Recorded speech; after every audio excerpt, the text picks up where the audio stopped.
વિશાલ Gadhadara, sunrise school Palitana. વિષય ગણિત, ધોરણ 7, પ્રકરણ નંબર 1 પૂર્ણાંક સંખ્યાઓમાં સ્વાધ્યાય નંબર 1.1ની અંદર આપણે અગાઉ દાખલા નંબર 1 અને દાખલા નંબર 2 વિશે આપણે અભ્યાસ કરી ચૂક્યા છે. તો આજે આપણે એનાથી આગળ 3, 4, 5 અને 6 દાખલા જોવાના છે.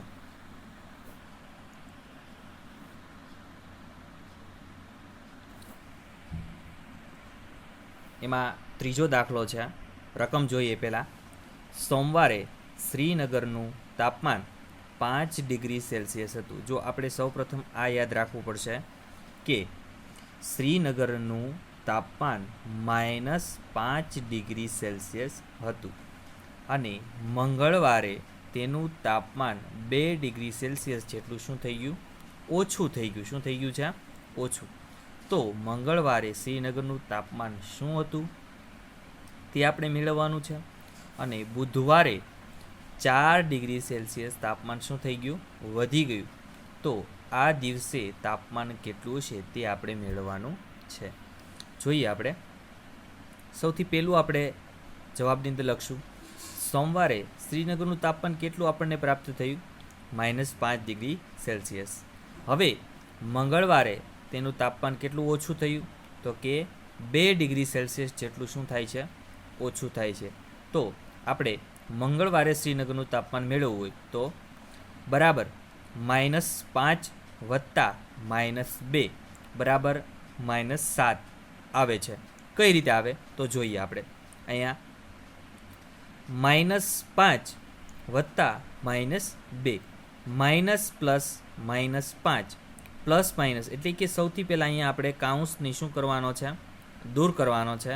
એટલે કે આપણે પ્લસ માઇનસ શું થાય તો કે માઇનસ. તેથી અહીંયા -2. તેથી માઇનસ શું થાય તો કે પ્લસ થાય. તેથી 5 વત્તા 2 એટલે જવાબ કેટલો આવશે? 7. અને મોટી સંખ્યાની નિશાની મોટું કોણ છે તો કે 5. તેથી આપણો જવાબ કેટલો આવશે? -7. એની પછીનો આપણે આગળ એક અંદરની અંદર બીજો દાખલો આપેલો છે. હવે બુધવારે તેનું તાપમાન કેટલા ડિગ્રી સેલ્સિયસ વધે છે? 4 ડિગ્રી સેલ્સિયસ વધી ગયું. તો આપણે બુધવારનું તાપમાન મેળવવું હોય, વધી ગયું છે. તેથી આપણે એની અંદર શું કરવાનું છે? ઉમેરો કરવાનું છે. -7 વત્તા 4 બરાબર કેટલો જવાબ આવે છે? -3. કઈ રીતે આવે છે એ સમજીએ. -7 વત્તા 4 -7 ના 7 પ્લસ 4. હવે માઇનસ પ્લસ શું થાય તો કે માઇનસ થાય. 7માંથી 4 જાય તો જવાબ કેટલો આવે છે? -3. અને મોટી સંખ્યા કોણ તો કે -7. તેથી એનો જવાબ આવશે ઋણ, એટલે કે -3. એની પછીનો દાખલો જોઈએ. એક વિમાન સમુદ્ર તટથી 5000 મીટરની ઊંચાઈએ ઉડે છે. એટલે કે સમુદ્રની તટ એટલે શું તો કે એની સપાટી, જે તમે આ ચિત્રની અંદર જોઈ શકો છો. એટલે કે 5000 મીટરની ઊંચાઈએ એ ઉડે છે. કોઈ ચોક્કસ બિંદુ પર આ વિમાન સમુદ્રની સપાટીથી 1200 મીટર નીચે એટલે કે સમુદ્રની અંદર, જે તમે ચિત્રમાં જોઈ શકો કે એક સબમરીન છે એ બરાબર ઉપર છે. તો સબમરીન અને વિમાન વચ્ચેનું આપણે શું મેળવવાનું છે? લંબ અંતર મેળવવાનું છે. એટલે કે વિમાનથી લઈને સબમરીન વચ્ચે કેટલું અંતર છે તે આપણે મેળવવાનું છે. જોઈએ. સમુદ્રની ઊંચાઈ એટલે કે એનો જે તટ છે એની ઊંચાઈ આપણને 0 મીટર આપેલી છે, જે આપણે તમે ચિત્રમાં જોઈ શકો છો. અને વિમાન તેનાથી 5000 મીટર શું છે? ઊંચાઈએ ઉડી રહ્યું છે. એટલે કે આ વિમાન છે એ 5000 મીટર છે શું કરે છે? ઉડી રહ્યું છે. વિમાન અને દરિયાની સપાટી વચ્ચેનો તફાવત આપણને કેટલો મળ્યો તો કે 5000 મીટર. એટલે કે 0 અને 5000. હવે સમુદ્રની સપાટીથી 1200 મીટર નીચે સબમરીન છે, જે વિમાનની બરાબર નીચે છે. એટલે કે આ વિમાન છે એની નીચે એક્ઝેક્ટ તમે જોઈ શકો કે સબમરીન છે. તો આ બે વચ્ચેનું આપણે અંતર મેળવવાનું છે. તો આ બેનો આપણે શું કરવાનો છે? સરવાળો કરી દઈએ તો આપણને કુલ અંતર છે એ પ્રાપ્ત થઈ જાય. દરિયાની સપાટીથી સબમરીનના અંતરનો તફાવત આપણને 1200 મીટર આપેલો છે. હવે આપણે મેળવવાનું છે વિમાન અને સબમરીન વચ્ચેનું લંબ અંતર.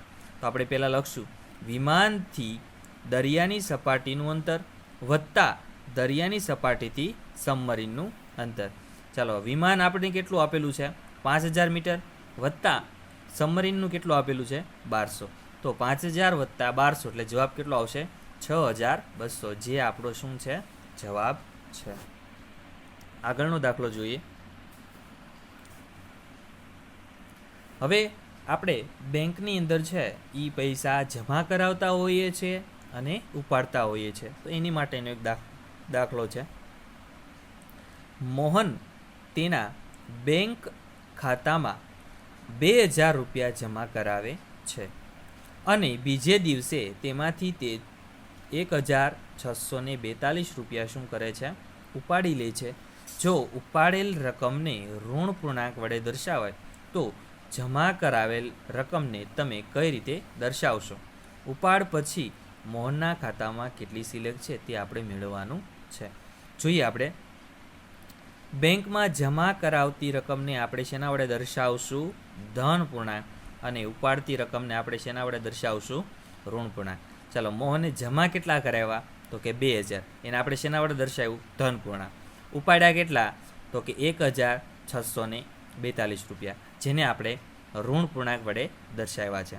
તો મોહનના ખાતામાં કેટલી સિલક રહી? બરાબર 2000 માઇનસ 1642. આ બંનેની આપણે બાદબાકી કરશું તો જવાબ કેટલો આપણને પ્રાપ્ત થશે? 358 રૂપિયા છે એ એના બેંક ખાતામાં પડ્યા હશે. એટલે કે એટલા સિલક છે એની ખાતામાં બાકી રહી. એની પછીનો દાખલો જોઈએ આપણે.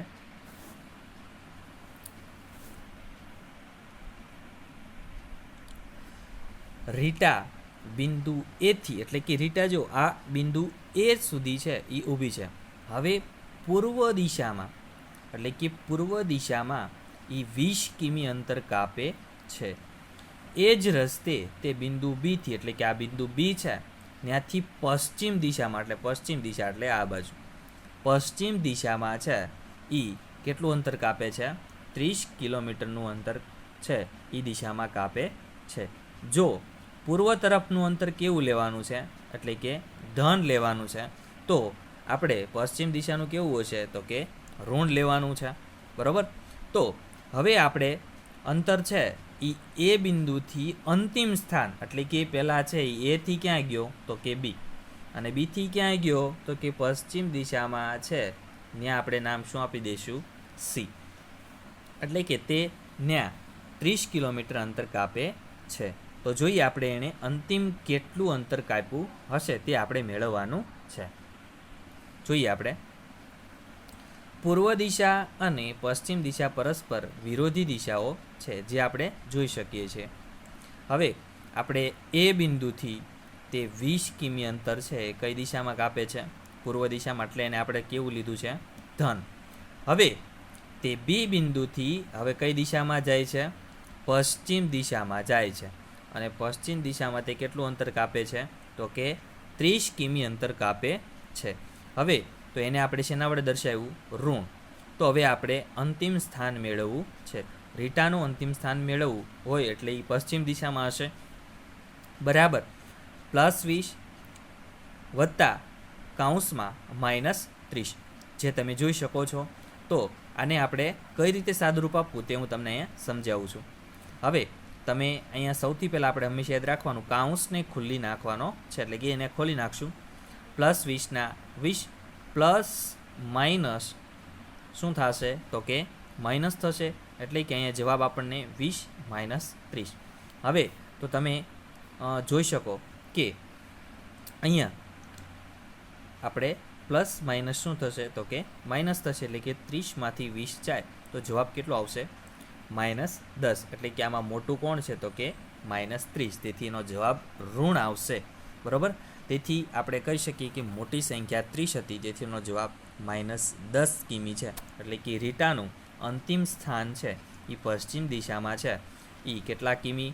તો કે -10 કિમી બિંદુએ હોય છે. આજથી સનરાઈઝ સ્કૂલ પાલિતાણામાં ઓનલાઈન શિક્ષણ કાર્ય શરૂ છે.